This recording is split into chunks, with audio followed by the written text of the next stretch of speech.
Hello, everyone. Thanks for being with us here, and sorry for the delay. I'm Jose, the founder of Space Latam. We are an organization that focuses on developing the space industry in Latin America through entrepreneurship, cooperation, by building space ecosystems in the region, and applying the benefits of space technology for all society. This is our first activity of the year, and one that we'll be repeating every 2 months approximately, a series of talks with space industry leaders that will be sharing their expertise with us. Today we have the honor of have George Whitesides, former Chief Space Officer from Virgin Galactic. But before that, I want to thank Space Foundation that is currently co-organizing this activity with us. And for that, let me introduce to you to Bernadette, Senior Director and Program Manager from Space Foundation, that will tell you a little more about what they do. Thank you, Jose. It's an honor to be here with you all today, and a big thank you to you for hosting today's event. Again, I'm Bernadette Masel, Senior Director of Program Initiatives and lead for our young professional program, NewGen. I'm coming to you live today from Colorado Springs, Colorado, which is the Space Foundation headquarters. And what is the Space Foundation? Advocating for innovation, bettering life on Earth. Space Foundation is a nonprofit advocate organization founded in 1983, offering a gateway to education, information, and collaboration for space exploration and space-inspired industries that drive the global space ecosystem. It's a pleasure to introduce you to today's moderator, Leslie Kahn, Senior Manager of Research and Analysis for the Space Foundation, which also produces the Space Report and related online content. The Space Report provides insight, data, and analysis across a full spectrum of the space industry. Prior to joining the foundation, Leslie was a writer and editor for Gulfstream and previously worked as a news reporter and editor focusing on the government. Leslie, the program is yours. Over to you. Thank you so much, Bernadette and Jose. And it is my pleasure to introduce to you George Whitesides. As most of you know, he is the Chief Space Officer of Virgin Galactic, where he led the development of future technologies, including high-speed point-to-point travel and orbital travel. He also serves as chairman of the company's Space Advisory Board. George joined Virgin Galactic in 2010 as Chief Executive Officer, and during his 10 years with the company, he built Virgin Galactic from 30 people to a workforce of more than 900, and that culminated in 2 space flights. Prior to joining Virgin Galactic, George served as Chief of Staff for NASA. Upon departure from the American Space Agency, he received the Distinguished Service Medal, the highest award the agency confers. So George, we thank you so much for joining us in multiple time zones, and the stream is all yours. All right. Thanks so much, Leslie. It's really nice to have those kind words, and thanks to everybody, including Jose, for the opportunity to speak to folks today. So I really appreciate the opportunity. I'm going to start out with just a few general words, and then I have a few pictures that I'll use to tell you a little bit about the story of Virgin Galactic. And at the end, I have a few words of advice and maybe, I hesitate to say wisdom because I don't think I have much of that, but advice for younger folks in the space community, whether students or young professionals or entrepreneurs who are trying to make a difference. So that's what I'll do, and we'll go from there. So I'm gonna share my screen and show you a few cool pictures from the story of Virgin Galactic. So why don't we start with that? Hopefully you all can see a picture of planet Earth there. So I always like to start with a slide of planet Earth because in many ways, this is the source of our inspiration, my inspiration, and the reason why the work that we all do in the space industry is so important. I truly do believe that having a shared perspective of Earth as a planet, as a spaceship that we are all on, is important to solving some of the biggest challenges that humanity faces over the coming years. And people in the space community, in particular, have, I think, a special role to share their knowledge and wisdom of climate science and the different ways in which the planet that we all live on protects life on Earth and enables us to have, rich, rewarding lives. And I really think that having people go to space will increase that perspective as more and more people are able to see Earth for themselves. They'll be able to take that perspective back to their home communities and share that inspirational view. And I really think that that will have a profound impact on the planet over the coming years. I like to say that, over the first sort of half century of human spaceflight, we have averaged around 10 human beings going into space every year, roughly. And, that's about to change. Many more people are going to go into space over the next half century. And that is a very exciting thing. And I think it's ultimately very good for the health of our home planet. Okay, so I'm just going to tell you a little bit about the story of Virgin Galactic today, because it's an amazing story. And I think hopefully inspirational to many of you who may be thinking about starting companies or becoming involved in the space industry yourselves in different ways. So this picture was taken in 2004, right after Brian Binney, who's the pilot on top of that vehicle, won something called the X Prize. And you see on the left, you see three amazing figures in space history. You see Richard Branson there in the white shirt, and you have Burt Rutan in the middle, and then Paul Allen on the right. And those four people, Brian, who flew the vehicle to space, Paul Allen, who funded the manufacture of that vehicle, that initial vehicle, Burt Rutan, who designed that vehicle, and Richard Branson, who is the founder of Virgin Galactic, who said, when this works, we would like to turn this technology into a real business. And really, that was a really important moment for space history, when a small group of people at Scaled Composites came together to build a vehicle that could take a person into space in a reusable system. And that reusability is really crucial, right? By having a reusable space system, we have the opportunity to lower the cost of space access in a significant way. And I think the advent of reusable space systems, which you now see starting to happen across the space industry, is a revolutionary moment that will really have a significant impact on things in the years to come. So this vehicle that you see here, which is now in the Air and Space Museum in the United States in Washington, D.C., this vehicle was the precursor to our whole business. And I'm not kidding when I say Richard basically said, when this goes to space, we're gonna use this technology and we're going to create a real business. And that's what we've been working on for a long time. And I'm really excited to share some of the story with you.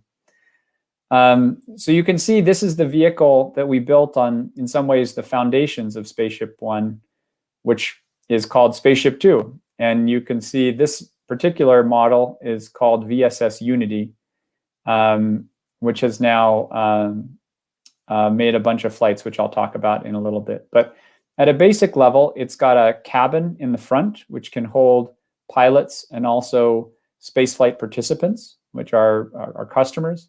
And then in the rear of the vehicle is a propulsion system.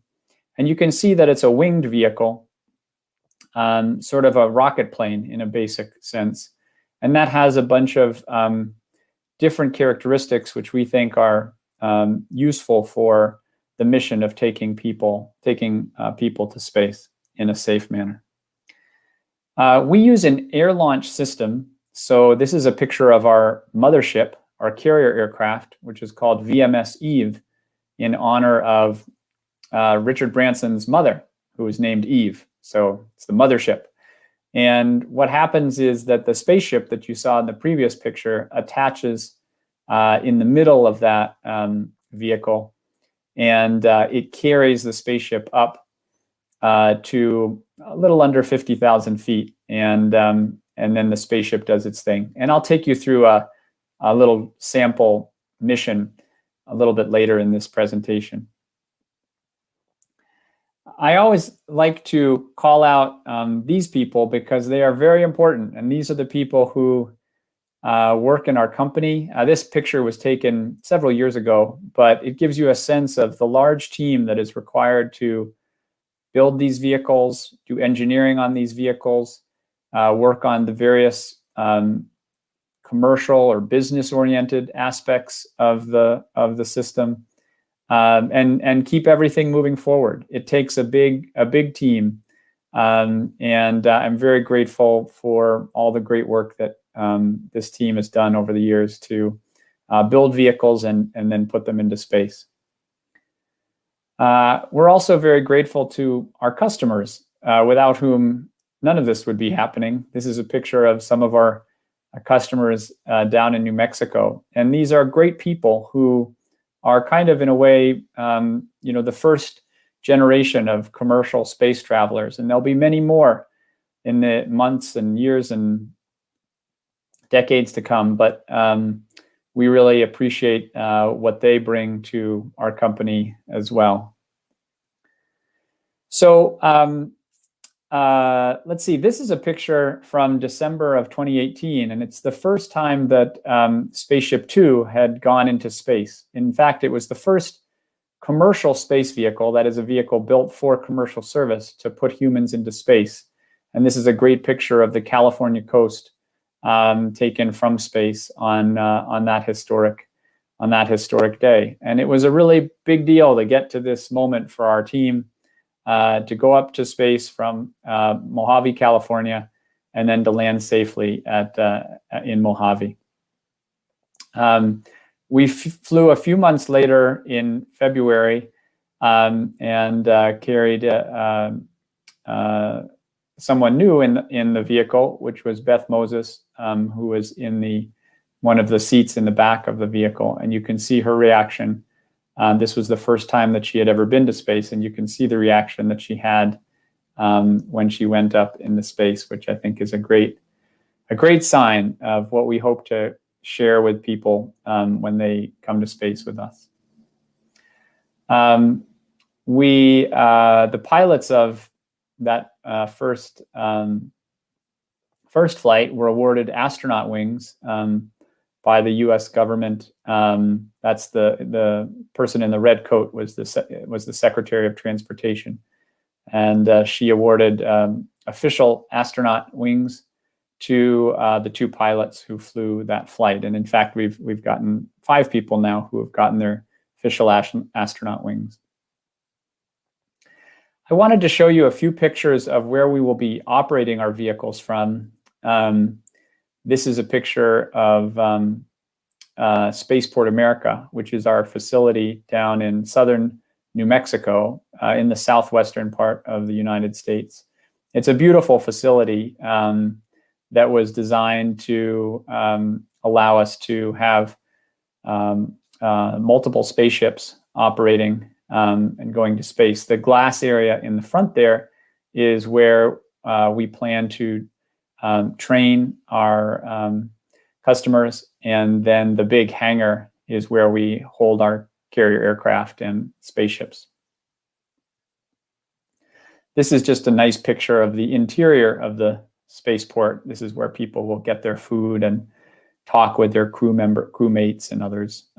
We shared this image in 2019.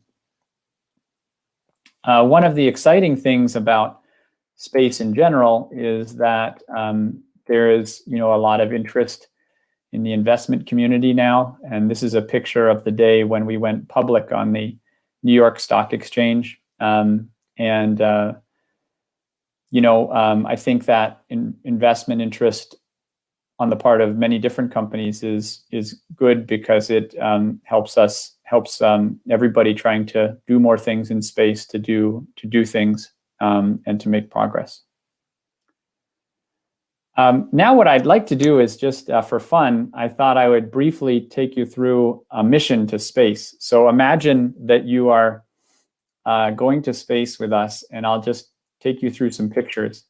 So imagine that you're a customer, and you will be trained in the spaceport, and then you walk out to your spaceship early in the morning, and you get on board the spaceship, the vehicle in the middle of the runway there.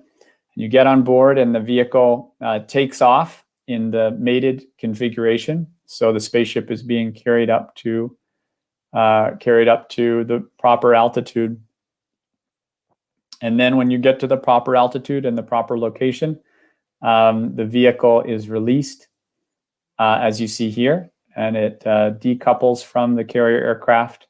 And then just a few seconds later, it ignites its rocket motor, and the vehicle begins to accelerate and make a turn more towards the vertical. And you can see the contrail of the rocket motor there shooting up towards space as the carrier aircraft pulls to the side. And the rocket motor will keep burning until it is expended its fuel. You can see a picture. This is looking straight down at planet Earth here. And it should be quite an exciting ride for everyone who comes along with us to space.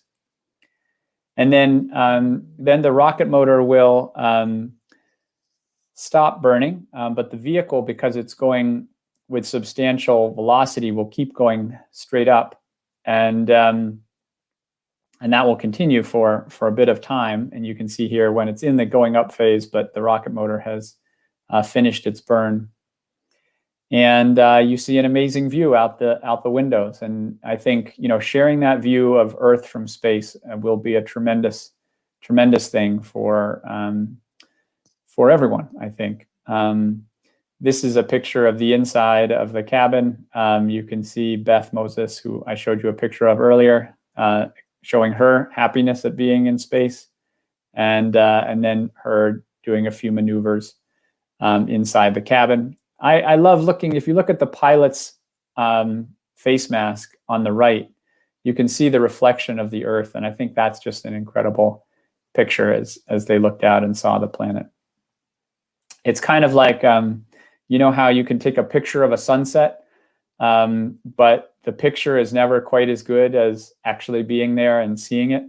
I think it's going to be that way with space as well, that, pictures are amazing, but being there and being able to look at it with your own eyes is going to be just a really amazing thing. Here's a shot from one of the cameras that we have on the outside of the vehicle, and you can see the view of the spaceship looking down again at California coast. And then the vehicle re-enters the Earth's atmosphere and becomes essentially a glider. It's kind of like the space shuttle, and it glides down to a runway landing in whatever airport it's flying from. Here it's in Mojave, California, and you'll just get out of the vehicle and come back to the spaceport and have a great celebration with your family or friends or other folks. So I just thought that would be fun to take you through a flight to space, what it would be like if you were a passenger or a customer. I had two other slides before maybe we close today. One, I thought I would just point out, there's such an incredible range of exciting things that people can get involved in the space sector today. Of course, there's our area, which is reusable launch, but there's so many other areas, right? There's small satellite planetary exploration, people sending probes, and there are a bunch of probes arriving at Mars right now, which is a very exciting time. And I hope everybody tunes in to the landing of the NASA probe landing, which I think is next week. That should be an incredible moment. There are these incredible constellations of satellites being launched now, and there's one from SpaceX, and then there's a few others as well.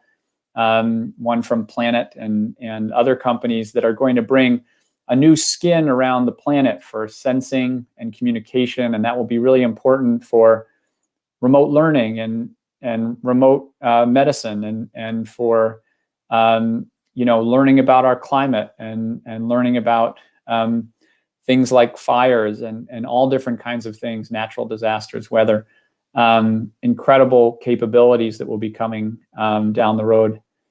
Further out, there's the prospect of actually getting spectroscopy on the atmospheres of planets around other stars, which is going to be really exciting. And I think people getting into that area now really have the opportunity to potentially detect biosignatures, over the course of their careers. I don't know if that's, 5 years away or 50 years away, but I think it's a very possible thing over the next few decades that we may be able to detect biosignatures around other stars. And how exciting is that? I mean, so fundamentally change human perspective on the universe. I think there's going to be a lot of very exciting things in terms of low Earth orbit commercialization, thinking about different ways that low Earth orbit can be used, both with people and other uses. There's going to be, some great lunar science going on. NASA and other space agencies are launching a series of robotic probes, and obviously the Artemis program of NASA aspires to put people on the moon. And of course, at heart, we really need to make sure we're understanding the changes happening in the Earth's climate, and so we can give information to policymakers as they think about how we address some of these really crucial issues around global warming. So there's a lot of exciting things happening. And the last thing that I would just share was I sometimes get asked for advice on, how to succeed in the space industry. And I just thought I'd pass along a few bits of advice for folks out there. So the first one that I always say is that working in teams is really very important. Arguably, it's what you're going to be doing your entire career. And so practicing how to work in teams while you're still in school or early on in your career is really important. Like anything, if it's important, you should practice. And so getting experience, whether it's in clubs or projects or other things, is really important. If you can help a team do better or to succeed, and you become known for somebody who can help teams work well, that will be a real great thing for your career, whatever area you work in. Another thing that I think is good advice for younger people is to seek out talented leaders that they see going up the chain and working for them, seeking them out to see if you can work for them, because as they go up their career, they will pull up other people quickly with them. And if you can find the right people going up and assuming greater levels of leadership responsibility, you may be able to accelerate your own career path, which is something that you may want to think about. Other bits of advice is, it's important to ask for the things that you want and the responsibilities that you desire, but you should be calibrated in those asks, right? Like as a first year professional right out of college, you're probably not going to run the whole company unless you start your own company, which is totally your choice. But be ambitious and make clear what you hope to achieve, and people will listen to that if you're being it in a serious and respectful way. Another piece of advice that I share is that a great way to just get background information that's useful is to have lunch with people. And everybody has to eat lunch, or at least most people need to eat lunch. And if you ask them, could I eat lunch with you sometime over the next month? Most people will say yes. And then you can ask them questions about their career, or ask them questions about, things that you're wondering about in your job. And you'll learn a lot. And people are very generous with their time, often if it's done in that context of a lunch or a dinner. And so I think that's a great idea sometimes for people to do. I think I hate the word networking, but talking with people about what they perceive to be the most exciting areas of space or their company or in their organization is a great way to just learn where things are happening, and you really have to talk to people in order to figure that out. So make sure you're talking to people, and you'll learn a lot as you go to conferences and other things like that. 2 other points, just the last one is to pay attention to the sort of everyday things that you really like doing. Maybe it's drawing, maybe it's working in the lab, maybe it's doing code, maybe it's talking to people, interacting with other human beings. Whatever it is, really try to figure out what that is, because that will be a great guide for you as you go through your career to what really makes you happy. Those everyday things that you're just going to be doing day in, day out. What are those things? And doing that. And the last thing is just a real encouragement to innovate and change the planet. We're counting on young people to do that. And I know that there's many different kinds of folks on, but for all the students and young professionals on the line in different countries and other places, you are the future. And we really need your great new ideas and your great plans and new companies or new areas of academic research. And you're the future. So we really count on you for all that you're going to bring. So I'm going to go back to just the normal screen. And Jose, I can answer a few questions, or we can engage in a conversation, whatever you prefer. Well, I think that I will step in now and we can moderate some discussion. Thank you so much. One of the things that I want to touch on is how you began in the space industry, and what are the parts about it that still engage you and make you passionate, and this involved 10 years later? Well, I got involved in space because I've always been excited about space and going to space. And space in many ways, I think, represents the best of humanity, cooperation, courage, discovery, wonder, all these great things that space represents. I think, I read a lot of science fiction and things as a kid, but it's interesting. What excites me now, Leslie, is just working with good people. I think as you get older, you find that one of the things that's really just a joy of life is working with people who are dedicated and honest and smart and who have a sense of humor, joy of life. And I think that that's something that is, really great about Galactic, and also many of the other companies that are now doing good work, and also federal agencies, whether it's around, Latin America or the United States. There's a lot of great people in the space community, and I think we're lucky to be members of the space community. Absolutely. I have found it to be really a collaborative and very encouraging industry. I think you're right that there's such a hope for it overall. But you did mention Virgin specifically, and so I'd like to kind of swing back to that. Specific to Virgin, what kind of talent is Virgin looking for when do you have any current hiring needs, and what would you encourage applicants to do to kind of fill out their resume? Well, I think, we have, we're always trying to hire great people. And if people want to go to the website, our website, they can see on our job website, the different positions that are available. But, what's great is that there's so many companies now that are hiring good engineers, technicians, and also people who, are part of the important support team, whether it's people in finance or human resources, whatever, many different activities. And I think that that's what's exciting, is that, you don't have to be an astronaut to get into the space business, right? Space really requires a lot of different folks to make these enterprises work. And, the other great thing is that I think as time goes on, we'll be able to put more kinds of people into space. I'm really looking forward to having artists go into space, or poets,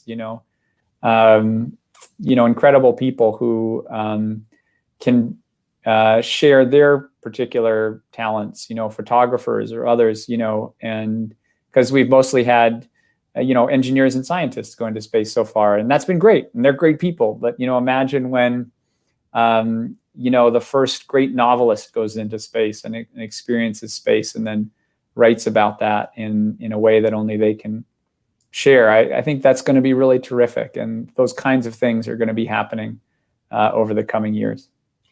So I want to ask two questions, and one is, it might be a bit personal, but you've been passionate for 10 years now.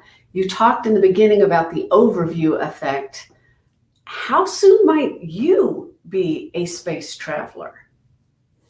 Well, I've always wanted to go to space, and I'm not sure exactly when I'll go, but I was a customer of the company before I was an executive, actually. So I bought a couple of tickets for my wife and I, as I think you know. So we're really, my wife Loretta and I, were very eager to go into space when the right time comes. But all these things, we need to make sure we do everything in the right way. So I think it'll be great, and I think it's terrific to see how many people I think will have the opportunity to go into space. Maybe you too, Leslie, at some point, and experience that joy that astronauts speak so eloquently about.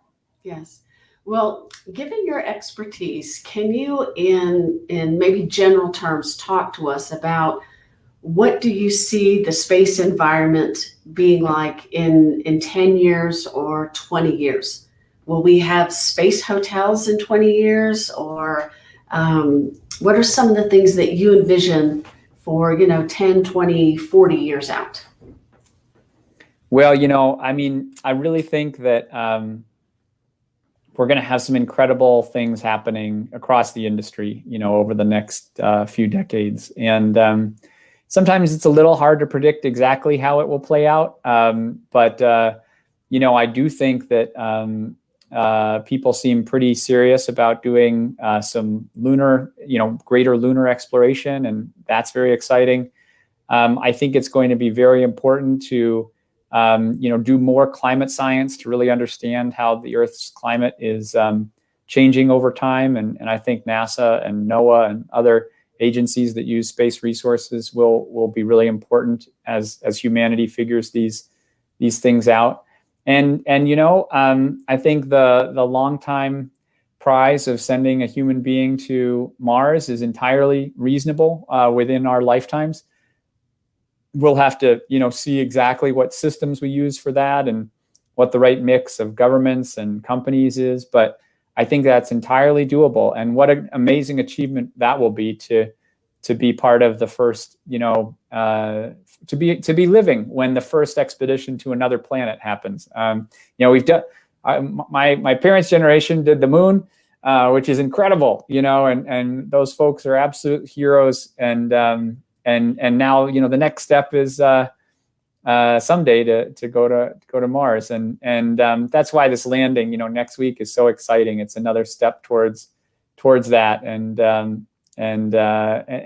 very exciting to have multiple nations, arriving at Mars at the same time. I was so excited for, the folks that I know at the UAE Space Agency and other related efforts, because what a great thing. They have a huge percentage of their team are female engineers.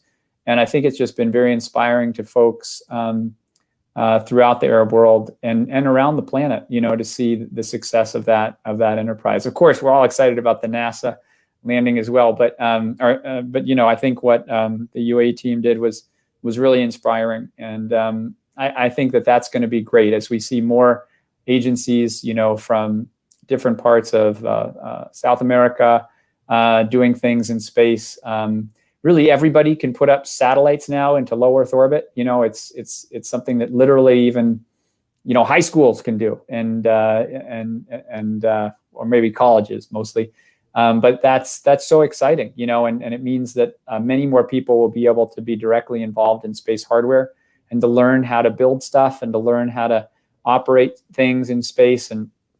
And so that broad, that spreading out of space capability is one of the big themes, I think, that will play a really big role in the evolution of the space industry over the course of the next decades. So can we touch on two things then? I know that Virgin Galactic has been pretty proactive in terms of diversity, but I think that's still something that we all want to see grow and improve. So what are some things that can be done not only to grow diversity, but to expand the international cooperation as space continues to evolve and grow? Well, I think, NASA's got a lot of great programs for working between agencies. And I think in this new world, it's possible for universities, as long as it's done in the proper way, to cooperate internationally when it comes to, space science missions and different things like that. And certainly the analysis of space data can be done on an international basis. And that's important because many of the problems that we're dealing with are fundamentally planetary, right? And so if we're not approaching them on a planetary basis, we're probably not using the best brains that humanity has to offer. So I think that's one of the really exciting things is particularly in science, we're going to be able to do our work in a very international way going forward. And hopefully as we do that, we really pay attention to diversity in all its different manifold ways, whether it's gender diversity or racial diversity or other forms of diversity. I think we need to keep an eye on that. And there's some really exciting efforts to increase, the representation of underrepresented people in different aspects through scholarships and other things like that. And so that's great. We need to do more of that, and because it's gonna be a long-term project. And but we're better when we have really diverse teams, and that's just been proven again and again. Okay. Now, I do want to say, I think you've been a little bit too modest because you've paid attention to what NASA's doing. You've mentioned the UAE, but I do want to share you're getting a lot of love in the comments and a lot of encouragement for the scheduled launch on Saturday. So I want to share that you are getting a lot of encouragement from our online participants. And I think probably a good close, if you can speak to this, since Sunday is Valentine's Day, can you give us any kind of update on the Making Space for Love? Any idea how much global participation Virgin Galactic is seeing there? No, it was a fun program, for those of you who don't know, where people could sort of send greetings, in honor of Valentine's Day to space. And I think I don't actually know the final numbers, but I know that there's been a lot of interest in that. And what a great thing, right? To be able to connect Valentine's Day in space is great. So we'll see.